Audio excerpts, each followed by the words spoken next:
நான் டாக்டர் என் விஜயனுங்க, தேசிய நல்லாசிரியர் விருது பெற்றேன். 40 வருஷமா நான் அந்த பள்ளிகளை ஜாயின் அண்ட் ஆலியன் குரூப் ஆஃப் ஸ்கூல்ஸ் தாம்பரத்தில் தான் இருக்குங்க. அந்த பள்ளிகளை நிர்வகித்து வருகின்றேன். ஒரு சீனியர் பிரின்சிபல் அண்ட் சேர்மனாக இருக்கேன். என்னை பொறுத்த அளவில் படிக்கிற குழந்தைங்க, எல்கேஜியில் ஜாயின் பண்ணுற குழந்தைங்க 12th முடிச்சு போகும்போது ஒரு நல்ல குழந்தையா ஸ்கூல்லேருந்து போகணும் அப்படின்னு தான் முக்கியமான நோக்கங்க. அதாவது கேரக்டர் பில்டிங். சொசைட்டியில், சமுதாயத்தில் அந்த குழந்தைய ஒரு நல்ல குழந்தைன்னு சொல்லணும். அதுதான் எங்கள் முக்கியமான குறிக்கோள், ஃபிலாசபிங்க. ஸோ அந்த அடிப்படையில் தான் எங்கள் டீச்சிங்கே நடக்குங்க ஒவ்வொரு நாளும். இப்போ பார்த்தீங்கன்னா எங்கள் ஸ்கூலில் டியூஷனுக்கு நாங்கள் அலோவ் பண்ணவே மாட்டோங்க. இந்த நீட் ஐஐடிஜேக்கெல்லாம் எவ்வளோ சென்டர் அதெல்லாம் அலோவ் பண்ணுறதே இல்லைங்க. இப்போ ரீசெண்டாக ஐஐடிஜே ரிசல்ட் வந்ததுங்க. 99.6467 நிறைய பிள்ளைங்க நம்ம ஸ்கூலில் ஸ்கோர் பண்ணியிருக்காங்க. எவ்வளோ டஃபஸ்ட் எக்ஸாமினேஷன், ஒவ்வொரு டியூஷன் எதுவும் கிடையாதுங்க. நான் என்ன சொல்ல வரேன்னா, ஒரு தரமான கல்வி, ஆசிரியர் எல்லாமே மேக்ஸிமம் ஒரு தனியார் பள்ளிகளில் ஆசிரியர் பெர்மனண்டாக இருக்குன்றது ரொம்ப ரேருங்க. நம்ம ஸ்கூலில் சராசரியாக பார்த்தீங்கன்னா 1500 டீச்சர்ஸ் ஒர்க் பண்ணுறாங்க. சராசரியாக 20 வருஷத்துக்கு மேலே ஒர்க் பண்ணுறாங்க. அவங்களுக்கு நல்ல சம்பளம் கொடுக்குறாங்க. ஏன்னா நல்லா டீச் பண்ணுறாங்க. அவங்க உண்மையிலேயே தியாக மனப்பான்மையோட டீச் பண்ணுறாங்க. ஒரு என்ன சொல்கிறது, சர்வீஸாக. இந்த டீச்சிங் வந்து ஒரு ப்ரொஃபஷன் மாதிரி, ஒரு ஜாப் மாதிரி, ஒரு ஒர்க் மாதிரி இல்லாமல் இது ஒரு சர்வீஸ், இது தியாகம் உள்ள சர்வீஸ் அப்படின்ற அடிப்படையில் தான் அவங்க டீச் பண்ணுறாங்க. ஸோ ஒவ்வொரு குழந்தைங்களுக்கும் அந்த குழந்தைக்கு ஏற்றாற் போல டீச் பண்ணுவாங்க. நல்லா ப்ரிப்பேர் பண்ணி டீச் பண்ணுவாங்க. அதான் இந்த ஐஐடிஜே நீட்ல எல்லாம் இப்போ நீட் ரிசல்ட் வரும்போது அப்படி தான் இருக்குங்க. இப்போ நடந்து முடிந்த இந்த +2 தேர்வுங்க இன்னைக்கு காலையில் வந்ததில் எனக்கு 3 மெட்ரிகுலேஷன் ஸ்கூல் இருக்குங்க. இந்த 3 மெட்ரிகுலேஷன் ஸ்கூல்லேருந்து 958 பிள்ளைங்க 12th எழுதுனாங்க. 958 பிள்ளைங்களுமே ஃபர்ஸ்ட் டிவிஷனில் பாஸ் பண்ணியிருக்காங்க. இது ஒன்று. இதில் ரொம்ப குறிப்பிடத்தக்கதுங்க, 958 பேரும் பாஸ் பண்ணியிருக்காங்க ஃபர்ஸ்ட் டிவிஷனில். 104 குழந்தைங்க 100க்கு 100 எடுத்திருக்காங்க. 104 குழந்தைங்க வெவ்வேறு சப்ஜெக்ட்ல 100க்கு 100 வாங்கியிருக்காங்க. 84 பிள்ளைங்க 99 மார்க், ஒரு மார்க்ல விட்டாங்க. 550க்கு மேல ஏழு ஒரு 40% பிள்ளைங்க 550க்கு மேல மார்க் வாங்கியிருக்காங்க. இதை எது காட்டுதுன்னா, ஒட்டுமொத்த ஒரு தரமான கல்வி. இந்த தரமான கல்வி இந்த பிள்ளைங்க இப்படி ஸ்கோர் பண்ற காரணம் டிசிப்ளினுங்க, தெய்வ பயம், ஒழுக்கம், தெய்வ பயம், சேவ மனப்பான்மை இருந்துச்சுன்னா நல்ல குழந்தையா நல்லா படிச்சு நல்ல சப்ஜெக்ட் நாலேஜ் வந்துங்க. இந்த பிள்ளைங்க அந்த குழந்தை இன்டர்வியூ பண்ணாலே அவ என்ன சொன்னா, நான் இப்பவுமே சிஏக்கு ரெஜிஸ்டர் பண்ணிட்டேன், நான் சிஏ ஆக போறேன். அந்த கான்பிடன்ஸ் பாருங்க. அந்த கான்பிடன்ஸ் கொடுத்தது அவ என்ன சொல்றா, எல்கேஜிலேருந்து 12th வரைக்கும் என் டீச்சர்ஸ் கொடுத்த கான்பிடன்ஸ் தான். அதான் யதார்த்தங்க.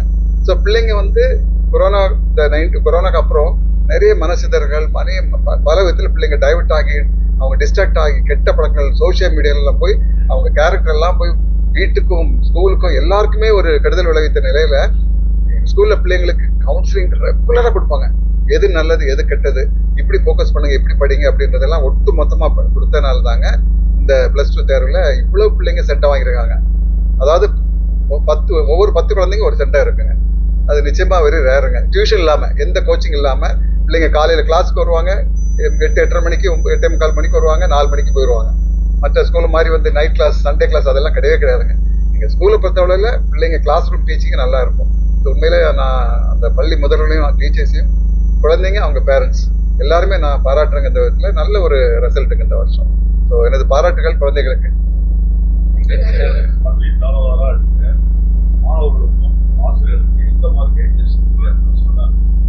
அடிப்படையா நான் சொன்னபடி நான் ஒரு தேசிய நல்லாசிரியர் பெற்றவங்க. அடிப்படையா நான் டீச்சருங்க. அதனால ஒவ்வொரு ஆசிரியர்களுக்கும் என்னென்ன சுணுக்கங்கள் இருக்கு, என்னென்ன அவங்களுக்கு பிரச்சனைகள் இருக்கும் அப்படின்னு நல்லாவே எனக்கு தெரியுங்க. அப்போ ஒரு டீச்சர் நல்லா ஃபீல் பண்ணணும். அவங்க they should feel at home. இங்க வந்தாங்கன்னா நான் நல்ல இடத்துக்கு வந்திருக்கேன் அப்படின்னு மனப்பான்மைக்கு வந்து நல்லதா நினைக்கணும். அவங்களுக்கு அவங்க கம்ஃபர்டபுளா இருக்கணுங்க. இருந்தாதான் பிள்ளைங்களை டீச் பண்ணுவாங்க. அதனால அவங்களுக்கு வேண்டிய எல்லாமே நான் பண்ணிட்டு இருக்கேன். அவங்களுக்கு சாலரியா இருக்கட்டும் அல்லது விடுப்பா இருக்கட்டும்ங்க, அவங்களுக்கு ஒரு மணி நேரம் வேலை இல்லைன்னா விட்டு போகணும்னு சொல்லிடுவாங்க. அதான். ஸோ டீச்சர்ஸ் ஹாப்பியா இருக்காங்க, கம்ஃபர்டபுளா இருக்காங்க. அவங்க இருந்தாதான் நல்லா ப்ரிப்பேர் பண்ணி நல்லா டீச் பண்ணுவாங்க. ஏன்னா அவங்களும் ஒரு ஹியூமன் பீயிங் தான். அது இல்லாம மெடிக்கல் செக்கும் பண்ணுவாங்க. எந்த ஸ்கூலுமே தமிழ்நாட்டில் கிடையாதுங்க. கீழே இருந்து தலை வரைக்கும் ஒவ்வொரு குழந்தைக்கும் குவாலிஃபைடு பீடியாட்ரிஷியன் 6 பேர் இருந்துங்க. எல்லாமே சூப்பர் ஸ்பெஷலிஸ்ட் டாக்டர்ஸ். எல்லா டீச்சர்ஸுக்கும் பண்ணுவாங்க. எத்தனை டீச்சர்ஸுக்கு த்ரோட் ப்ராப்ளம் எனக்கு கண்டினியூஸாக பேசிட்டு இருக்காங்க, ஹெல்த் ஹார்ட் ப்ராப்ளம் எத்தனை பேர் இருக்கு, அவங்களுக்கு மற்ற லேடிஸ்க்கு உள்ள மற்ற எல்லாமே ஐடென்டிஃபை பண்ணி அவங்கள ஸ்பெஷலிஸ்ட் டாக்டர்ஸ் இங்கே வர வச்சு ஃப்ரீ ஆஃப் காஸ்ட்டுங்க. எல்லா குழந்தைங்களும் 25,000 குழந்தைங்களுக்கும் இந்த செக் பண்ணாங்க. நான் என்ன சொல்ல வரேன், குழந்தைங்க ஹெல்த் நல்லா இருக்கணும், அப்பதான் படிப்பு நல்லா இருக்கும். இது மட்டும் இல்லாம மற்ற ஆக்டிவிட்டிஸ்ல, படிப்பு மட்டும் இல்லைங்க. எங்க ஸ்கூல்ல மற்ற ஆக்டிவிட்டிஸ் இருக்குங்க. பிசிக்கல் எஜுகேஷன் பாத்தீங்கன்னா 100க்கு மேல பிசிக்கல் எஜுகேஷன் டீச்சர்ஸ் இருக்காங்க. அந்த கேம்பஸ் பாத்தீங்கன்னா அவ்வளவு இன்டர்நேஷனல் ஸ்டாண்டர்ட் இருக்கும், கிரவுண்ட் எல்லாமே. ஸோ அதுலேயும் நல்லா இருக்கும். ஏன்னா பிள்ளைங்க உடம்பு நல்லா இருந்தால் தான் ஹெல்த் நல்லா இருக்கும், ஹெல்த் நல்லா இருந்தால் படிப்பு நல்லா இருக்கும், அவங்க எதிர்காலம் நல்லா இருக்கும். அந்த அடிப்படையில் தான் எல்லாத்துக்குமே ஒட்டுமொத்த வளர்ச்சி தான் நான் பார்ப்பாங்க. ஸோ இந்த பொறுத்தவரையில என் குழந்தைங்க இப்போ கொரோனா காலத்துக்கு அப்புறம் தமிழ்நாட்டில் ஃபுல்லாகவே நீங்கள் பார்த்தீங்கன்னா தமிழ்நாடு இந்தியா ஃபுல்லாகவே பிள்ளைங்க சோஷியல் மீடியாவில் இந்த சமூக வலைத்தளங்களை வந்து என்ன நம்ம கனவுல நிற்க முடியாதோ அதெல்லாம் அவங்க பார்க்குறாங்க, பார்த்து கெட்டு போயிட்டாங்க. ஆனால் பிள்ளைங்களுக்கு தெய்வ பயம் இல்லாமல் இருந்தது. பட் நான் கொடுக்குற கவுன்சிலிங்காக இருக்கட்டும், பிரின்சிபல் கொடுக்குற கவுன்சிலிங்காக இருக்கட்டும், கிளாஸ் டீச்சர் கொடுக்குற ப்ரொஃபஷனல் கவுன்சிலர் வச்சு இந்த குழந்தைகிட்ட பேசுவாங்க அடிக்கடி. அப்போ பிள்ளைங்க புரிஞ்சுக்கிட்டாங்க நம்ம இப்படி நல்ல குழந்தையா இருக்கணும், நல்ல பேர் வாங்குறது ரொம்ப கஷ்டம், கெட்ட பேர் வித் நோட்டை கெட்டு போகிறதுக்கு வழிகள் நிறைய இருக்குங்க. ஸோ அதெல்லாம் பிள்ளைங்க புரிஞ்சதுனால தான் ஃபோக்கஸ் பண்ணி இப்படி ஒரு நல்ல ரிசல்ட்டுங்க. ஸோ 10ல் ஒரு குழந்தை 100க்கு 100 ஒரு 12th போர்ட் எக்ஸாம் வாங்குன்றது உண்மையிலே பெரிய அச்சீவ்மெண்ட்டுங்க. அதுக்கு காரணம் பிள்ளைங்க ஃபோக்கஸ் பண்ணி எந்த மனசு இல்லாமல் கெட்ட வழிகள் போகாமல் படித்ததுனால இந்த குழந்தைங்க ஒரு நல்ல கேரக்டரோட ஃபியூச்சரில் நல்லா வருவாங்க அப்படின்னு நம்மளுடைய நம்பிக்கை.